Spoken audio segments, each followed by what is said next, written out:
বাংলাদেশ খেলাফত মজলিসের আমির আল্লামা মামুনুল হক বলেছেন, কুরআন ও সুন্নাহ আলোকে মূলনীতি অনুসরণ করে কোরআন ও সুন্নতের উপর পরিচালনা করে ইহকাল ও পরকাল আমাদের জীবনের সকল কর্মকাণ্ড সাফল্যমণ্ডিত হবে।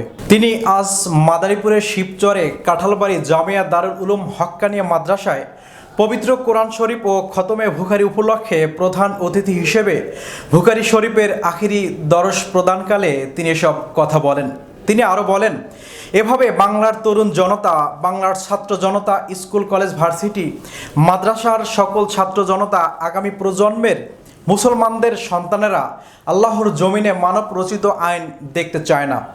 আল্লাহর জমিনে কোরআনের আইন বাস্তবায়নের জন্য চূড়ান্ত বিপ্লবের জন্য প্রস্তুত। এই সময় আরও বয়ান করেন আল্লামা ইয়া মাহমুদ, আল্লামা আব্দুল মোমিন, আল্লামা ইসমাইল কাতারি, হযরত মাওলানা মিজানুর রহমান ফরিদি সহ দেশ বরেণ্য ওলামায়ে কেরামগণ। যে কোরআন সুন্নাহ যেখানে আমরা আছি সেখানে, কোরআন সুন্নাহ নাই যেখানে আমরাও নাই সেখানে। যেই ব্যবসায় কোরআন সুন্নাহ ধার ধরা হয় না সেই ব্যবসা মুসলমান করতে পারে না।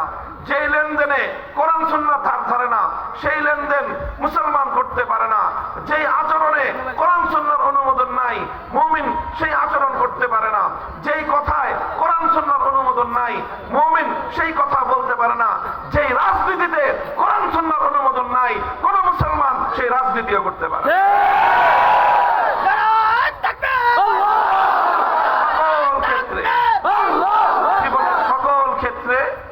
আমাদেরকে এই মূল নীতিটা অনুসরণ করতে হবে যে আমরা আল্লাহর কোরআন এবং নবীর সুন্নাহর উপর নির্ভর করে চলবো। ইনশাআল্লাহ আমাদের ইহকাল এবং পরকাল আমাদের জীবনের সকল কর্মকাণ্ড সাফল্যমণ্ডিত হবে।